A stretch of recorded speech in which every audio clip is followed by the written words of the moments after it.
नमस्कार। एक बार फिर से मैं आप सभी के सामने उपस्थित हूँ बेहद महत्वपूर्ण टॉपिक के साथ।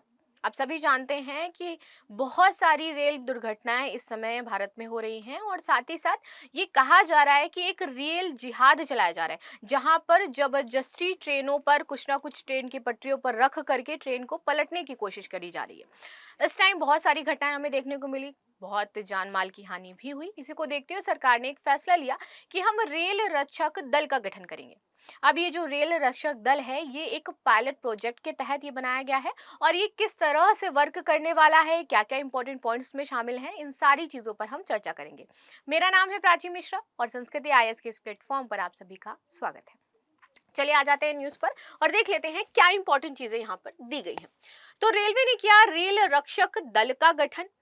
ट्रेन एक्सीडेंट होने पर तुरंत पहुंचकर बचाव कार्य में ये मदद करेगा, क्योंकि जिस तरीके से भारत में इस टाइम रेल एक्सीडेंट्स हो रहे हैं, क्योंकि जनरली हम देखते हैं कि अचानक से एक ट्रेन पलट सकती है, अचानक से एक पटरी पर दो ट्रेन आ गई तो उसमें टकराव हो सकता है। लेकिन अभी तक जो कंटिन्यू में देखने को मिल रहा है कि किसी ने सिलेंडर रख दिया, किसी ने सीमेंट की बोरियां रख दी हैं, किसी ने पत्थर रख दिए हैं, किसी ने आप देखोगे कि वो फटने जैसा सामान जो होता है कुछ वो सारी चीजें रख दी हैं। तो ये पता चल रहा है कि ट्रेनों को पलटने की कोशिश की जा रही है। दो बार आपने देखा होगा कि कानपुर में ही यहाँ पर ट्रेन को पलटने का प्रयास किया गया। तो जो भी लोग कानपुर से अगर मुझे देख रहे हैं तो प्लीज मुझे कमेंट करके बताएं कि अभी इस टाइम आप मुझे कानपुर से देख रहे हो और फाइनली यहाँ पर ये जो चीजें देश में हो रही हैं, रेल के नाम पर जो जिहाद हो रहा है, इसको किस तरीके से समाप्त किया जा सकता है और सरकार ने ये जो रेल रक्षक दल गठन किया है, इसके अलावा और क्या सरकार कर सकती थी। चलो शुरू कर लेते हैं और देखते हैं क्या इंपॉर्टेंट चीजें हैं। तो देश भर में बढ़ती ट्रेन दुर्घटनाओं को रोकने के लिए भारतीय रेलवे ने पहली बार रेल रक्षक दल का गठन किया। ये एक पायलट प्रोजेक्ट के रूप में काम करेगा। मैं आपको पायलट प्रोजेक्ट के बारे में थोड़ा सा डिस्क्राइब कर देती हूँ। पायलट प्रोजेक्ट उसे कहा जाता है जो सरकार कुछ समय के लिए किसी एक पर्टिकुलर क्षेत्र में उसको चालू करती है। यानी कि वो ये देखती है कि जो प्रोजेक्ट उसने चलाया है एज अ पायलट प्रोजेक्ट, वो सक्सेसफुल हो रहा है, धरातल पर वो कार्य कर रहा है या नहीं कर रहा है। जब सरकार देखती कि अच्छा यहाँ पर ये वर्क कर रहा है, इसका पॉजिटिव रिस्पॉन्स आ रहा है, तब वो उसको पूरे भारत में लागू कर देती है। ठीक है, तो जैसे अभी आपके रेल रक्षक दल बना तो इसका गठन किया गया एज अ पायलट प्रोजेक्ट। अब ये एज अ पायलट प्रोजेक्ट आपके उत्तर पश्चिमी रेलवे में शुरू किया गया है। ठीक है, उत्तर पश्चिमी रेलवे में अब ये पायलट प्रोजेक्ट के तहत वर्क होगा, यहाँ पर ये कार्य करेगा। अगर ये प्रोजेक्ट यहाँ पर सफल हो जाता है, उससे पॉजिटिव रिस्पॉन्स मिलता है, तो फिर ये पूरे भारत में लागू कर दिया जाएगा। ठीक है, आगे आ जाते हैं। रेल रक्षक दल तत्काल दुर्घटना स्थल पर पहुंचकर बचाव कार्य करने में सक्षम है। टीम को टॉर्च, वॉकी टॉकी, रस्सी, फर्स्ट एड किट के अलावा अन्य उपकरण दिए जाएंगे। पायलट प्रोजेक्ट के तहत उत्तर पश्चिमी रेलवे को यह जिम्मेदारी प्रदान की गई है। आगे आ जाते हैं।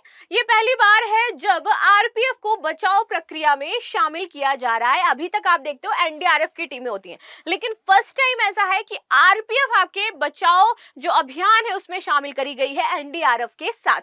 आगे आते हैं। ये दल जो है वो दुर्घटना राहत ट्रेन से पहले सड़क मार्ग से घटनास्थल पर पहुंचकर काम करने में सक्षम है। तो अगर रेल ट्रैक पर कहीं पर भी दिक्कत हुई है तो सड़क मार्ग से ये सबसे पहले वहां पर पहुंचेंगे और बचाव कार्य करेंगे। उत्तर पश्चिमी रेलवे द्वारा पायलट प्रोजेक्ट के रूप में बनी इस टीम को राष्ट्रीय आपदा राहत बल ने ट्रेनिंग दी है और एनडीआरएफ द्वारा यहाँ पर इन लोगों को ट्रेनिंग प्रदान करी गई है। जोन के चारों मंडलों में 4 स्थानों यानी कि बांदीकुई, लालगढ़, उदयपुर और मेड़ता रोड पर इनको तैनात किया जाएगा। ये नाम जरूर याद रखना, आपके एग्जाम के पॉइंट ऑफ व्यू से इंपॉर्टेंट हो जाते हैं। आगे आ जाते हैं। 5 आरपीएफ टीमें और 1 मैकेनिकल टीम इसमें शामिल रहेगी आपकी। अब ये जो टीम बनाई गई है, गठन किया गया है, इसमें कौन कौन से लोग रहने वाले हैं? तो रेल रक्षक दल की 4 इकाइयां इसमें शामिल है, जिसमें 5 आपके आरपीएफ टीमें होंगी और 1 मैकेनिकल टीम शामिल होगी। इस टीम को ट्रेन हादसे से निपटने के लिए स्पेशल ट्रेनिंग दी गई है। सबसे बड़ी बात यह है कि ट्रेन एक्सीडेंट की सूचना मिलते ही यह टीम तुरंत मौके पर पहुंचेगी। साथ ही साथ आपको पता होगा कि ट्रेनों में कवच 4.0 की शुरुआत करने की बात की जा रही थी। तो ये जो कवच 4.0 है, इसको भी जान लेते हैं कि कब से शुरू किया जाना है और इसके पीछे का आखिर कारण क्या है। क्योंकि देखिए, रेलगाड़ी एक ऐसी इकोनॉमिकली हम मानते हैं चीजें जहां पर आपका गरीब जो है वो भी यात्रा कर सकता है और अमीर जो है वो भी यात्रा कर सकता है। मतलब इसमें दोनों ही वर्ग के, इवन तीनों ही वर्ग की यदि मैं बात करूं, मध्यम वर्ग है वो भी इसमें यात्रा कर सकता है। लेकिन अगर हम बात करें फ्लाइट्स की, तो वहां पर सिर्फ जो आपका एक एलिट क्लास के लोग हैं या थोड़े से अच्छे वही यात्रा कर सकते हैं। लेकिन जितना भी गरीब इंसान है वो आपके देखो ट्रेन और इन सारी चीज़ों से ही यात्रा करना प्रेफ़र करता है। तो एक तो पहले ही वो समाज में थोड़ा-सा प्रॉब्लमैटिक होते हैं, अगर उनकी जान से इस तरीके से खिलवाड़ किया जाएगा और सारी चीज़ें करी जाएँगी, तो ऑफ़ कोर्स सरकार को यहाँ पर ध्यान देने की आवश्यकता है कि एक ट्रेन ही है जिससे वो लोग जाते हैं और उसमें भी वो सारी चीज़ें हमें देखने को मिल रही हैं। प्लस देश के और भी आम नागरिक हैं जिनकी सुरक्षा की ज़िम्मेदारी सरकार की हो जाती है। तो सरकार को यहाँ पर जल्द से जल्द कोई एक्शन लेना था, फाइनली उन्होंने ये एक्शन लिया है। अब ये कितना कारगर सिद्ध होता है ये हमें कुछ 3-4 महीने बाद पता चलेगा, जब ये पायलट प्रोजेक्ट हमारा शुरू हो जाएगा। फाइनली शुरू हो भी चुका है। तो अब इसमें कैसे-कैसे वर्क होना है, क्या चीज़ें हैं, ये हमें देन पता चलेगा कि हाँ, बाकी ये कैसे वर्क कर रहा है और सरकार इसमें और क्या बदलाव कर सकती है आगे चलकर। क्योंकि अभी जिस फेज पे ये शुरू किया गया है तो सिर्फ 4 जगह पे है। जैसे ही ये पूरे भारत में लागू होगा तो और इसमें टीमें और इन सारी चीज़ों को शामिल किया जाएगा। चलिए, केंद्रीय मंत्री अश्विनी वैष्णव ने कहा है कि कवच 4.0 की शुरुआत भारत में पहली बार सवाई माधोपुर में हुई थी।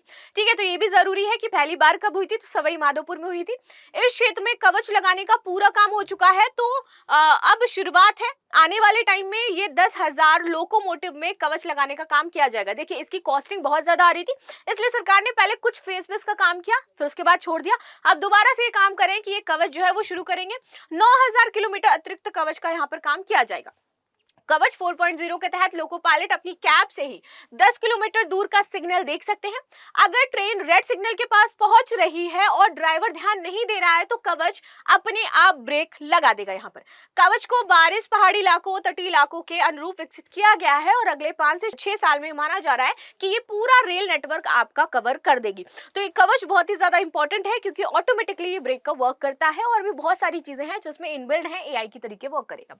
तो ये थी आज की न्यूज जो हमने डिस्कस करी। आई होप आपको समझ में आई होगी। मिलते हैं नेक्स्ट क्लास में, तब तक के लिए धन्यवाद। लाइक शेयर सब्सक्राइब करना बिल्कुल भी ना भूलें and thank you so much.